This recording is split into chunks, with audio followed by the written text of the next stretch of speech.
Willow Creek, just the name gave me shivers. It stood alone, perched on a hill overlooking our town.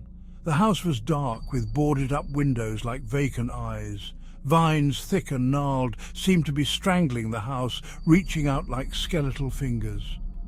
Locals whispered about Willow Creek. They said it was haunted. Some claimed to see flickering lights through the dusty windows. Others swore they heard screams echoing from within.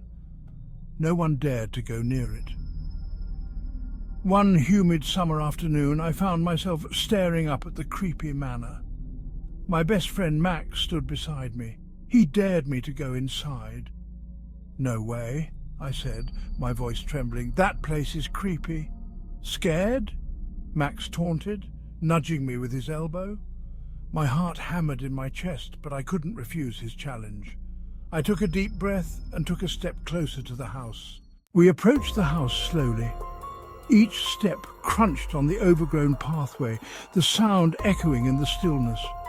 The air grew heavy, filled with the scent of decay and something else I couldn't place. Dread coiled in my stomach. The old oak door creaked open as if inviting us in. The musty smell of damp wood and dust filled my nostrils, making me want to sneeze. I peeked inside, my heart pounding like a drum.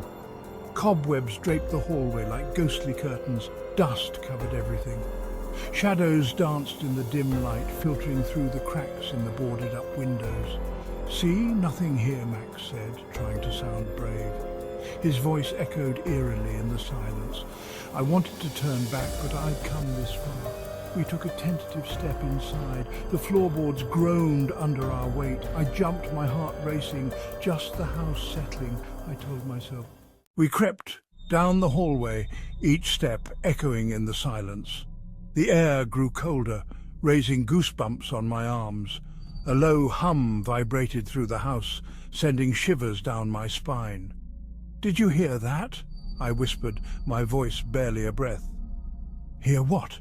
Max asked, his eyes darting around. The hum grew louder, punctuated by a series of thumps and bangs. It seemed to be coming from upstairs. Fear tightened its grip on me. We exchanged nervous glances. Curiosity warred with terror. As we slowly made our way up the creaking staircase, each step seemed to take us further into the heart of the mystery. The sounds grew louder as we reached the top of the stairs. Thump, thump, bang. My blood ran cold. We tiptoed towards the attic door, our hearts pounding in unison. The thumping and banging seemed to be coming from behind it. I reached for the rusty handle, my hand shaking. The door creaked open, revealing a dark and dusty attic. A single ray of sunlight pierced through a hole in the roof, illuminating dust particles dancing in the air.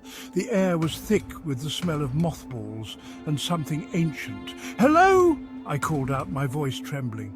A sudden gust of wind slammed the door shut behind us, plunging us into darkness. I screamed. The thumping and banging stopped.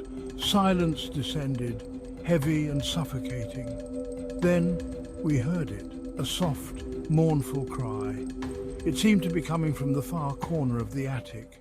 We fumbled for our phones, our fingers trembling. The flashlight on mine flickered to life, cutting through the darkness. I gasped at what I saw.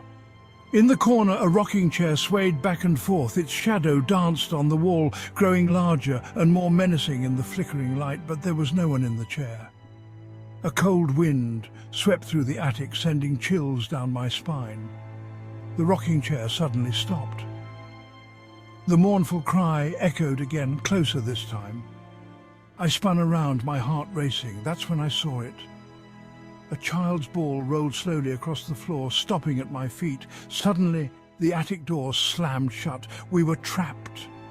The mournful cry seemed to be all around us, echoing in the darkness. Panic surged through me. I rattled the doorknob, but it wouldn't budge. We were trapped. The mournful cry grew louder, filled with an unbearable sadness.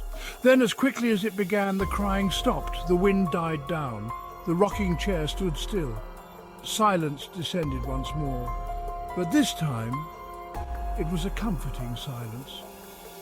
I took a deep breath. my heart still pounding in my chest. We had to get out of there. I threw my shoulder against the door with all my might. It burst open, sending me tumbling into the hallway. We didn't waste any time. We raced down the stairs and out of the house, not stopping until we were safely down the hill. As we caught our breath, I glanced back at the house. It looked just as eerie as ever, but the mournful cries were gone. Willow Creek held its secrets close, but I knew one thing. I would never go back there again.